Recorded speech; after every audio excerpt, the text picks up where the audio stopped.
Okay, so thank you everybody for coming to this event, Philosophy and Future of Social Sciences. My name is Sean Francis, and I'm the president of the SIMGE Philosophy Club.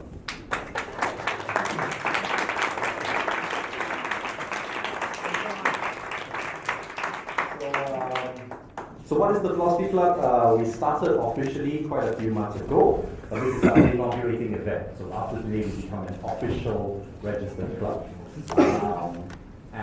So this is the first major speech, and I talked with some professors from the US and NTU, maybe to get something off the ground, get future talks as well, and that's sort of in the plan, in the horizon for us right now. Yeah, so before I begin, I'd like to give a big thank you to some very important people. First off is the EXCO, who are seated around or within you guys. They've helped to plan this event. They've been very supportive since the start, and they've made all of this and more possible. I also want to give a shout out to Lacey Stein, Professor Lacey Stein. She was the first professor who was really, helping us get off the ground. She even led a discussion on feminist philosophy, which I think many of you attended. And yeah, she's been crucial to the success of this group.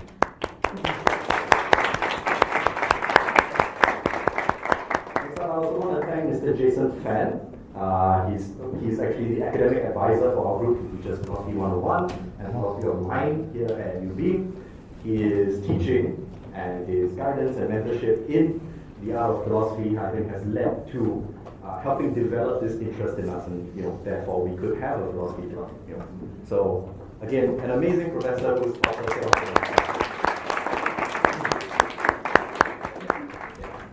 also on the logistical end, I need to thank student development, specifically Mr. Edison and Mr. Kenneth. They've helped us get the room, set the mics up, done the promotion, even the catering, the wonderful food outside has all been thanks to them.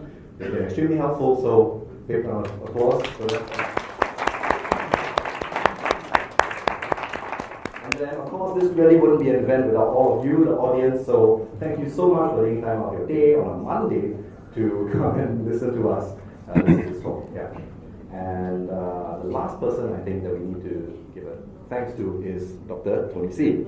Yeah. You're surprised.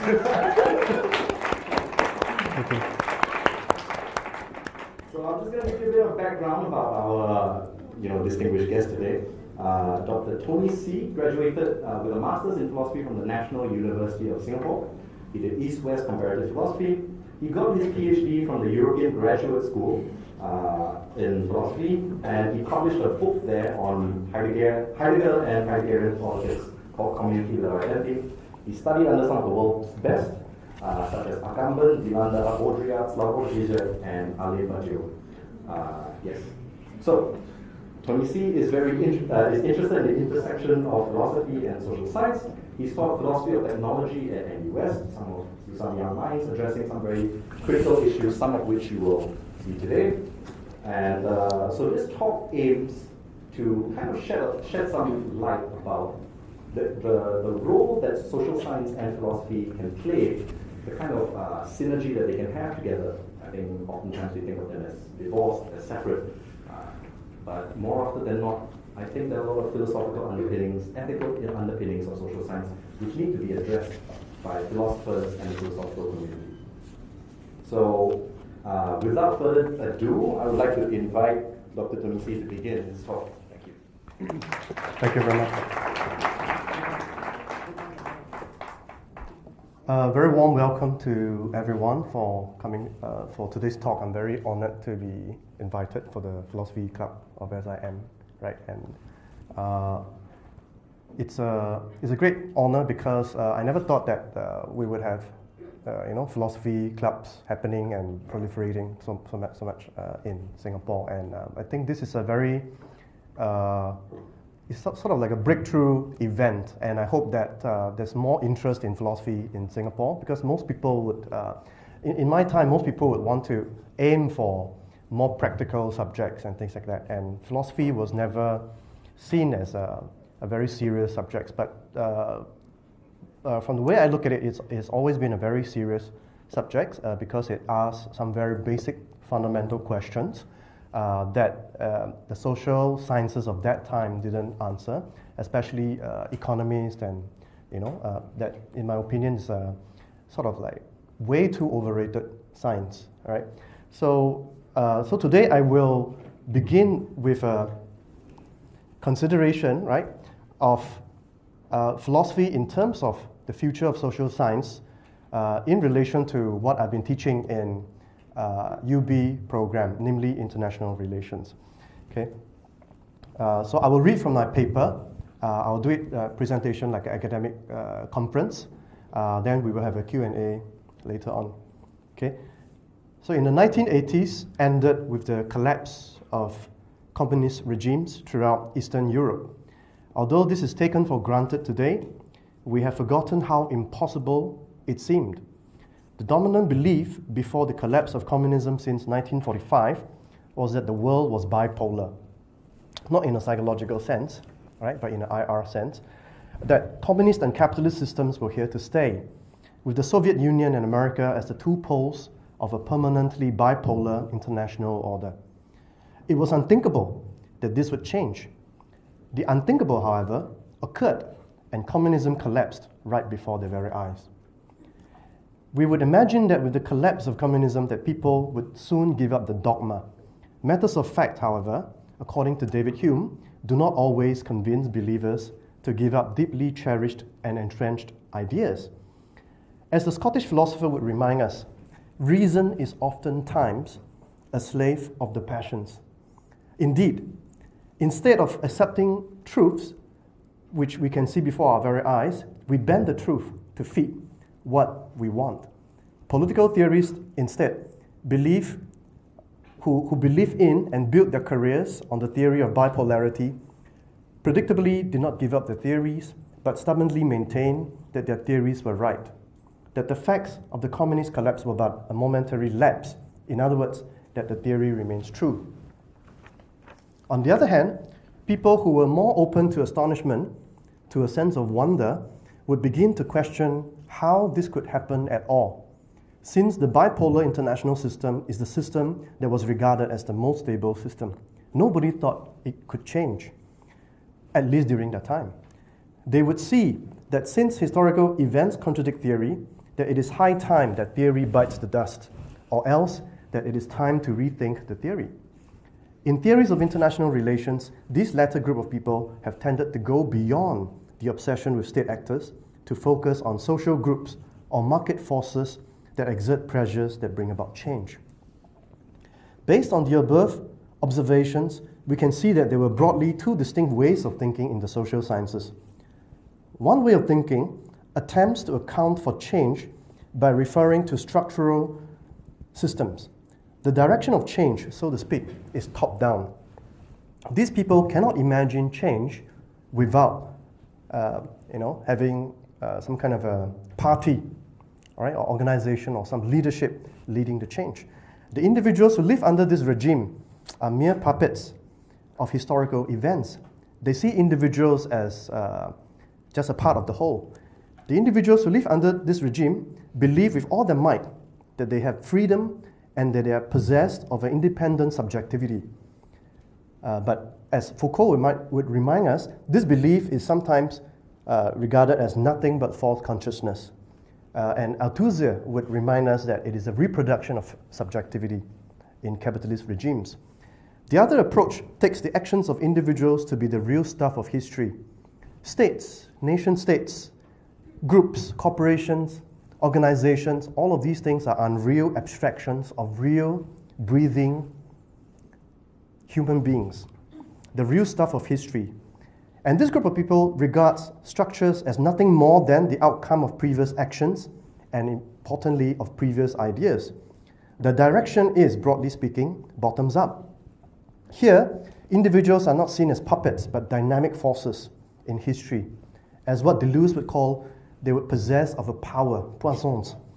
And the divide between these two forms of thinking, the top-down and the bottoms-up thinking, is sometimes known as that between structure and agency in the social sciences.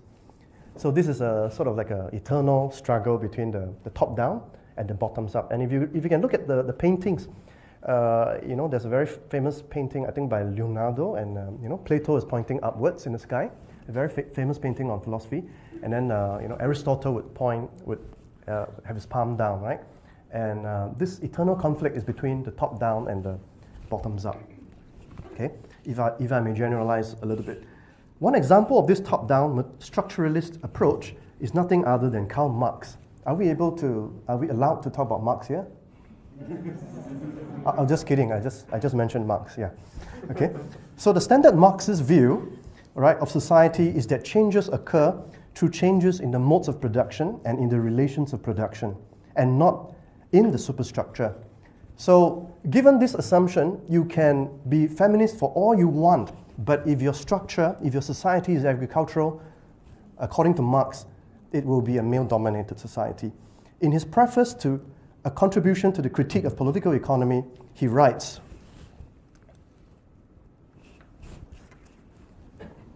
"The mode of production of material life conditions the social, political, and intellectual life process in general. It is not the consciousness of men that determines their being, but on the contrary, their social being that determines their consciousness. Here, individuals are seen as puppets, as parts of a whole, controlled by forces beyond their ability to see, and by relations of production. In other words, economics is the determinant of the final factor." Of course, Marx seems to contradict himself when he placed a much greater importance on the individual elsewhere. In the 18th Brumaire of Louis Napoleon, he famously declared that men make their own history, but they do not make it just as they please. They do not make it under conditions chosen by them. Despite these and other statements that poke holes into our conception of Marx as a structuralist, that gives us the impression that Marx plays more importance on human agency, the dominant view held by his disciples, however, was that Marx was a structuralist who believed that structure determines action. So we are not going to argue with Marxists here, right? We're not going to argue with the disciples of Marx here. So we'll just take Marx as a structuralist, okay? In contrast to Marx, we also have thinkers who argue that agents have a priority over structures, agency over structure. The English philosopher John Stuart Mill, for instance, argues in his On Liberty that individuals are possessed of the fundamental rights of life, liberty, and property, and that the purpose of having government at all, and this is very important, right? The very purpose of having government, states, bureaucracies at all is to protect individual rights. And if this function of the government, right, is to be, is a contract between the government and the people, and if the government do not fulfill this contract, he argued strongly and convincingly that the people have a right to rebel. And furthermore, elsewhere, he would say that it is not just a right to rebel, but a duty to rebel. He argues that it is only in an open society where individuality are allowed the freedom of speech that social progress can ever happen. In fact, if governments were to fail, right, then we have no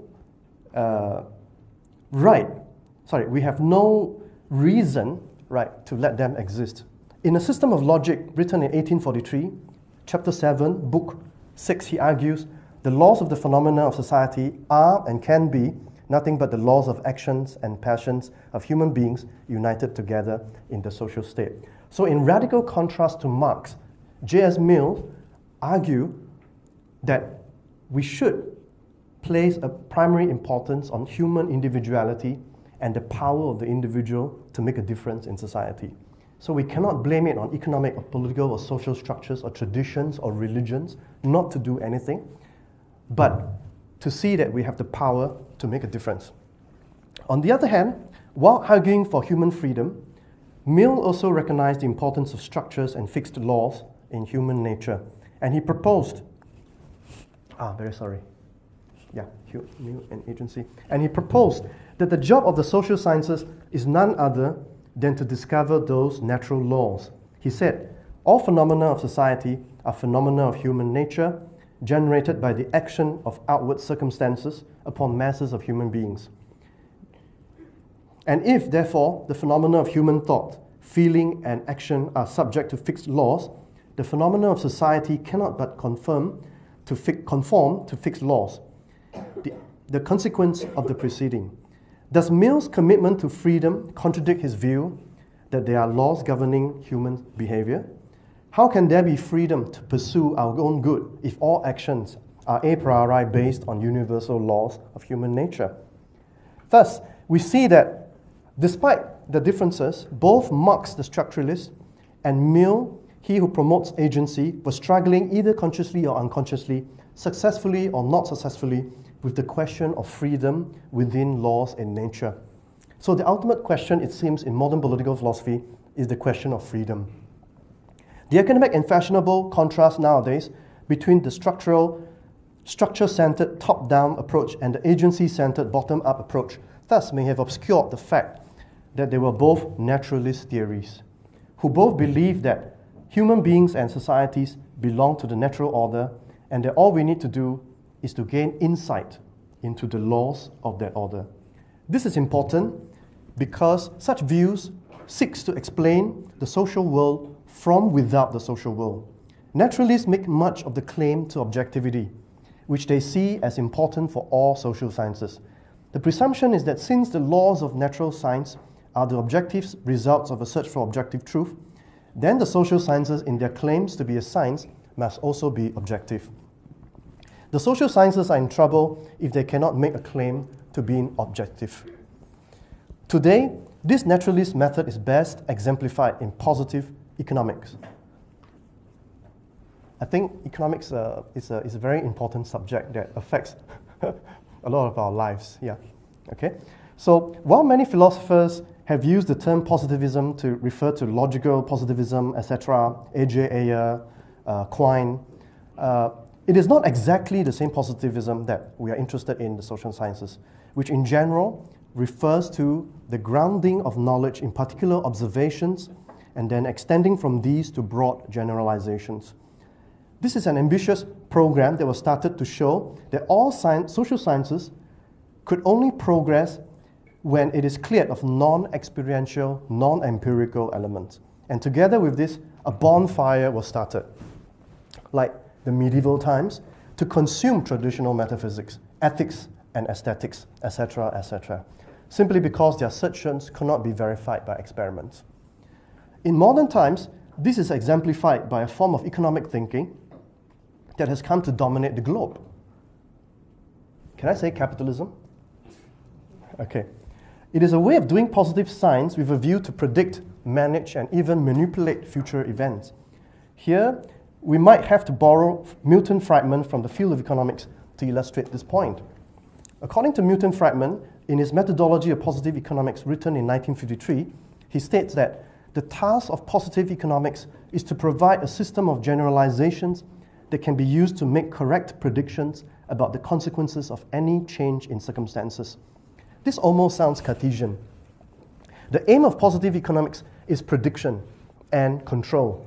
This is to be done by developing a theory that gives valid and meaningful predictions about phenomena not yet observed.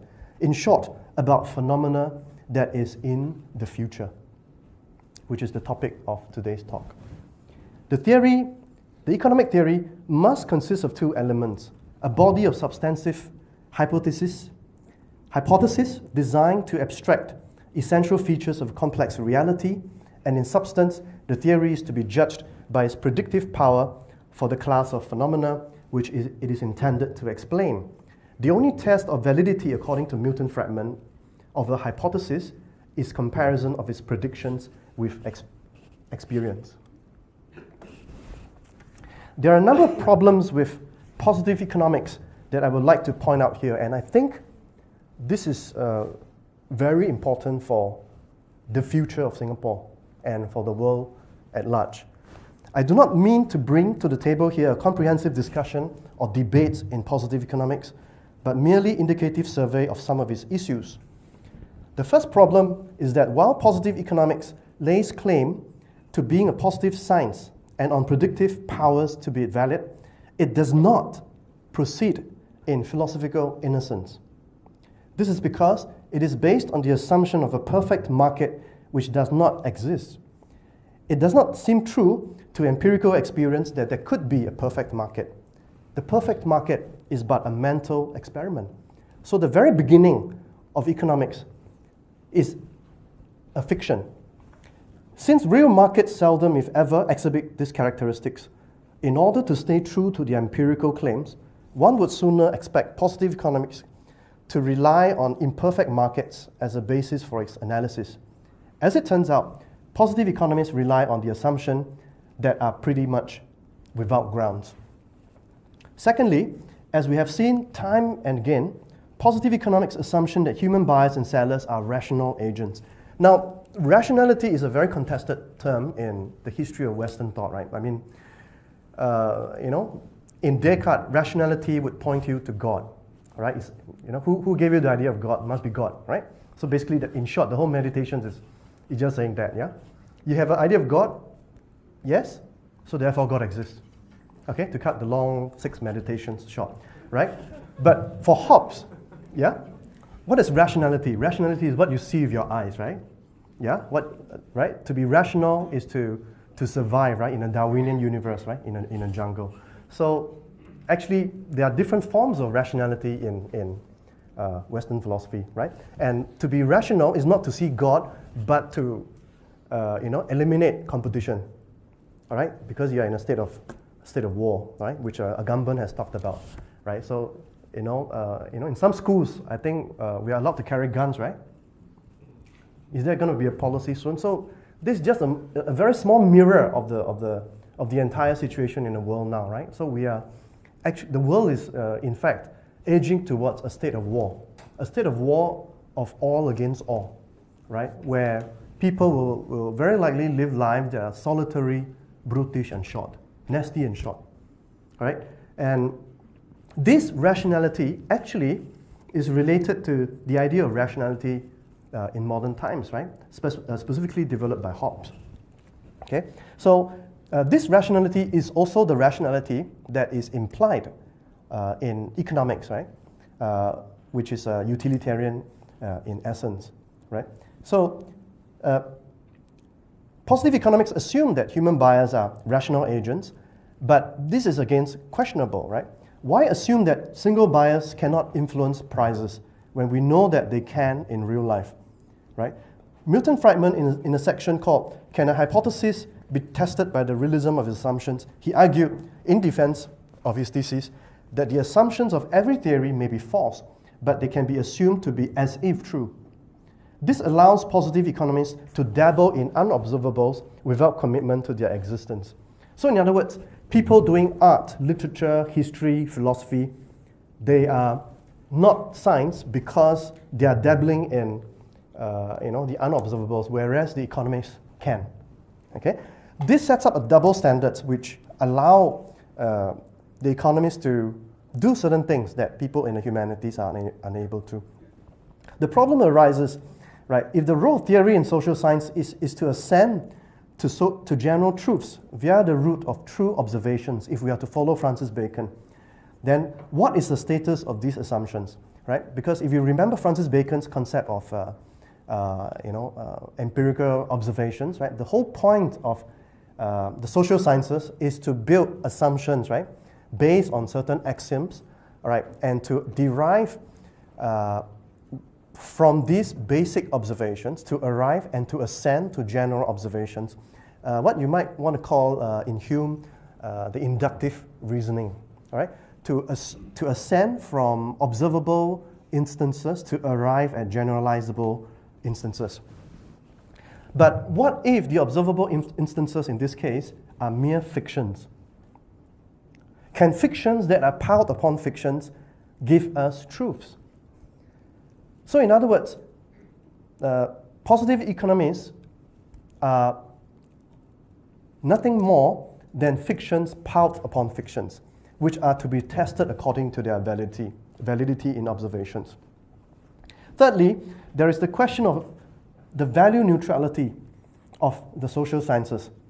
Max Weber's classic treatment of the value neutrality under value freedom, via Freiheit, and the value relevance, via the Sicherung, in the methodology of the social sciences in 1904, suggests that it is not so simple.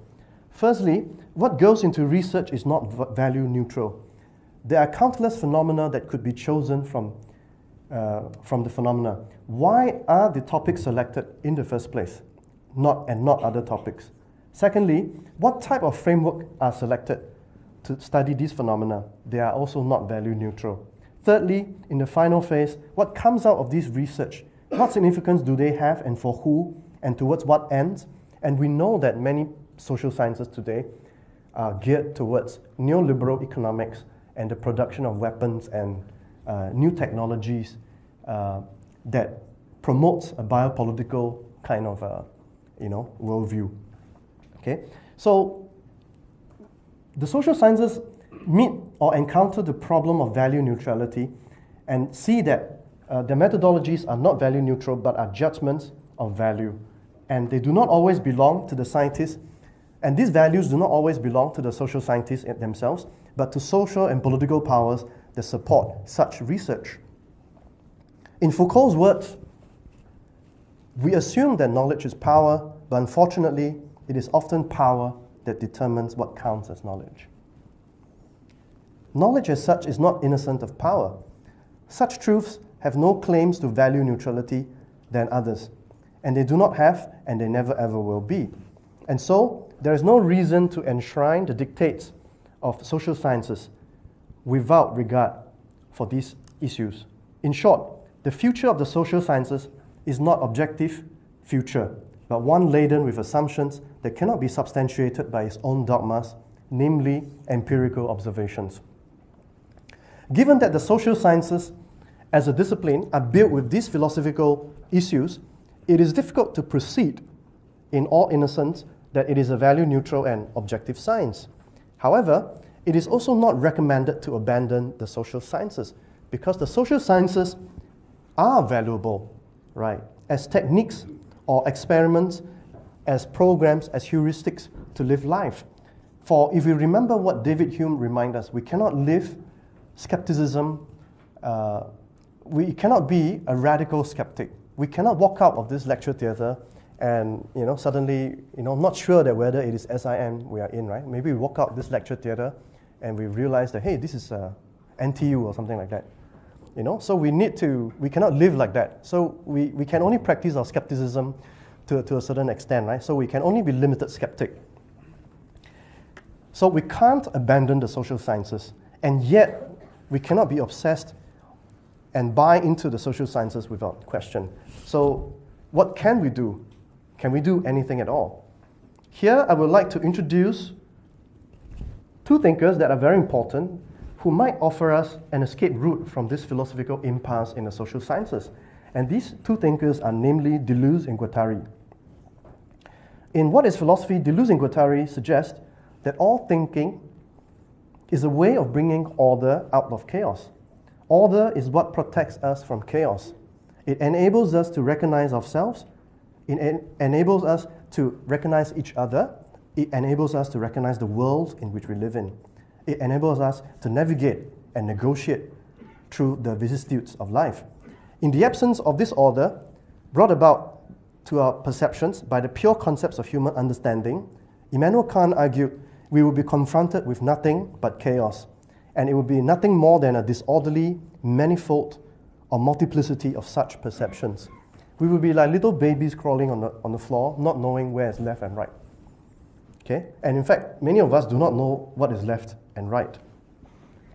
Having order among our percepts and concepts enables us not merely to survive, but to conceive and pursue projects which can give meaning and purpose to our lives. So therefore, the social sciences are very important too. However, as Deleuze and Guattari will point out, an obsession with order can imprison us in fixed and immobile patterns of thought, what they call dogmatic images of thought, that inhibit creativity and change, and most importantly, agency.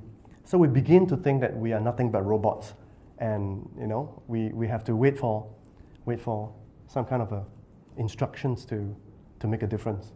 Okay? So Deleuze and Guattari cite a text of D.H. Lawrence on the source of poetry, if I may refer to literature. In What is Philosophy, Deleuze and Guattari states, people are constantly putting up an umbrella. People are constantly putting up an umbrella that shelters them, and on the underside of which they draw a filament and write their conventions and opinions. But poets, artists, make a slit in this umbrella. They tear open the filament itself to let in a bit of free and windy chaos, and to frame in the sudden light a vision that appears through the rent. Wordsworth's Spring or Cezanne's Apple, the silhouettes of Macbeth or Ahab. From this perspective, there is a transformation of everything that we have come to regard as sacred, right? What we have come to regard as sacred and which gives us order and meaning, that shields us from this chaos, turns out to be the very enemy of our creativity in all its forms. These conventional beliefs, known as opinions and conventions, and especially, I guess, in Southeast Asia, the term is called tradition. This is not the way we do things, all right? Involve association of ideas that form elements of functions, linking certain postulates, doctrines to effects, and subjects of a certain kind. For Deleuze and Guattari, the tendency of thought towards opinion is anathema. Although Deleuze and Guattari recognized the importance of achieving order in thought, they also adhere to the Nietzschean image of thought as creation and regard the struggle against chaos as secondary to the more profound struggle against opinion. So the very reason for existing, right, for Deleuze and Guattari, yes, we need order to live, right? We need to struggle against chaos in order to live. But more important than struggling against chaos and having order, all right, is the struggle against opinions. Okay? As Deleuze and Guattari might say in one of their passages, the misfortune of people comes from opinion. Here, opinion is, of course, if you do, the philosophy of language, opinion is opposed to knowledge, which is justified through belief, right? So opinion is like, beliefs, opinions, and judgments. Here, it may be useful to refer to the idea, what is the opinion of our times? What is the dominant opinion? What is the dominant, or if you are more Marxist in orientation, what is the dominant ideology of our time? It may be useful to refer to the idea of capitalism here. In some of their most important texts, Deleuze and Guattari refer to the concept of deterritorialization. It is clear that the term has something to do with territoriality. Animals, we are told, in Heidegger's work, define their territories through the use of various means, signs, and signifiers. But this obsession, this definition of the territory helps them to orientate in the environment and to escape from predators. But this obsession with their fixed regions of knowledge prevent them from becoming world-forming design. What is needed is that the design must engage in deterritorializing itself to expand and to create and to return to its original function of world forming. So the very purpose of world design is to engage in world forming, is to create meanings. In the same vein, Deleuze and Guattari places emphasis on the concept of deterritorialization. And this is where Deleuze and Guattari differ from Marx. While Marx would focus on capitalism as a system of capture, Marxists in general ignore the fact that capitalism also can have a liberating function. What Deleuze and Guattari actually say is that capitalism is the thing, the unnameable, the generalized decoding of flows that reveals, a contrario, the secret of all social formations, that stands at the end of history, enabling us to read history retrospectively in its light. At this point, I'm not sure how different is Deleuze and Guattari different from Marx. And of course, when I say Marx, I make a distinction from Marxists and communists that in general do not read Marx properly because they don't read Marx philosophically, right? So I grew up in an era where we think that Marxists are people who dig holes in the forest, and then they wear green color with a red star on their cap. And then they'll jump in and then they will jump up and then fight against American imperialists and things like that, So that's an entire wrong conception, right? So we think that they are the Marxists and the communists. So we grew up not reading Karl Marx and things like that. But if you read Marx, right, Marx did say that, one of the key functions of capitalism, yes, it leads to alienation, exploitation, extraction of value, use value, exchange value, etc., etc. But capitalism has the power to reduce all hierarchies, right? And in one passage, he says, all that is solid melts into air. And I think Marshall Berman has a book on this. So it has a twin function, right, of deterritorialization and reterritorialization. So this is a innate, or rather the seldom looked at potential, right, in capitalism. Okay. This is why Deleuze and Guattari would defend a utopian conception of philosophy that bears only a critical relation to the present and that calls for a new earth and a new people that do not yet exist. Their appeal to a people to come does not imply a determinate future form of society. So the future in philosophy, at least with regards to Deleuze and Guattari, the future of philosophy, the future that philosophy is talking about is quite different from the future that the social sciences to date are talking about. Okay? The appeal to a people to come in the future does not imply any determinate political program in the future. It can only be understood in the sense of the Nietzschean overman or Derrida's absolute future, namely as an appeal to the structural form of a perpetually open future. So this is the task of the university of the future, right? To keep open the future and not to close it in, right, according to some neoliberal logic or some tradition, all right? And to keep open this future, we need a people to come. And this is a future that can never be attained, but only approached. It can never be attained directly. It is never a straight line, right? It can never be attained through a straight, begin with the end in mind, right? If you do an MBA program, right, KPI, all right? So you must have all this, you must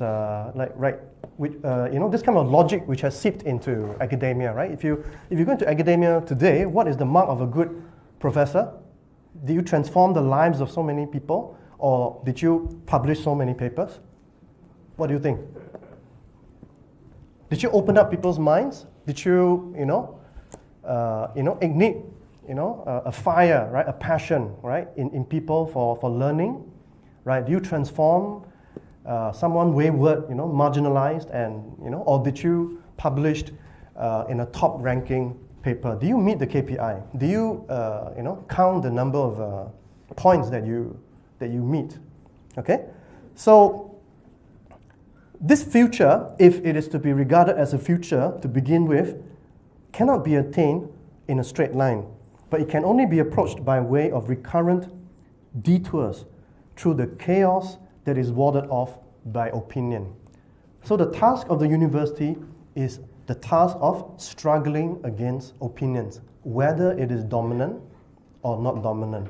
So it is a struggle against opinions of all kinds. Progress in art, science, and philosophy always involves upheavals in thought. And in order to achieve this future, you cannot achieve it without struggle.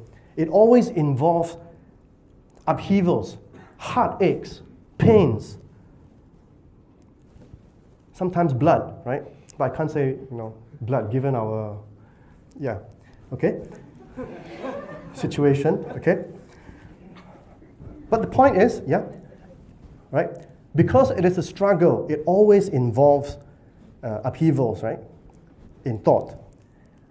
Because it is only in thought, authentic thought, where people are allowed to think, right? That we are allowed glimpses of the chaos beyond, that we can see what is beyond the umbrella. Okay? Artistic genius, abnormal science, and genuine philosophy all seek together to tear open the filament and to plunge into the chaos. And in modern times, which organization, which type of organization is able to do this, is tasked with doing this, that you have a historical mission that you can do this? What do you think? What kind of organization? Is it a social organization? Is it a political organization? Or what kind of organization was historically tasked with doing this? With challenging opinions, right? And to stare into the chaos and to break new grounds. Not to publish papers, okay? But to break new grounds. If you break new grounds and publish paper, that's okay, right? But if you publish paper without breaking new grounds, that's okay. Okay. So the university is a very important place for us to be, right? Because the university alone in today's world, right, is the last bastion of truth, right? If it is university if it conforms to its name, right? So in this vein, what needs to be taught, but which is not yet taught in this paper because it's just a first two draft, right? What needs to be taught is the role of the new university, right, or the university in a new world, or a new kind of education, right, a new way of being, right, a new way of doing things, right, that can keep open the future of philosophy and the social science. And towards this end, I would perhaps venture to think, right, that what's the relationship between philosophy and the future of the social science is that the social sciences must become philosophical and philosophy must again become social science such that they can advance a new vision that is both practical and yet which keeps open future for the task of for the goodness of mankind. Okay. Thank you very much.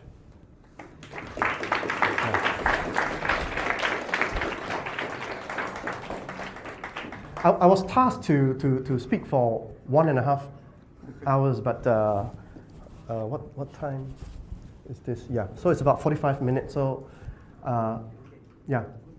So if you have questions, I'm sure there'll be some questions. Please feel free to, yeah. Okay. Yeah, so I'd like to open the floor up now to some questions, any questions at all. I suggest lobbying some difficult ones as well, because Mr. C is very open to answering questions. Yeah.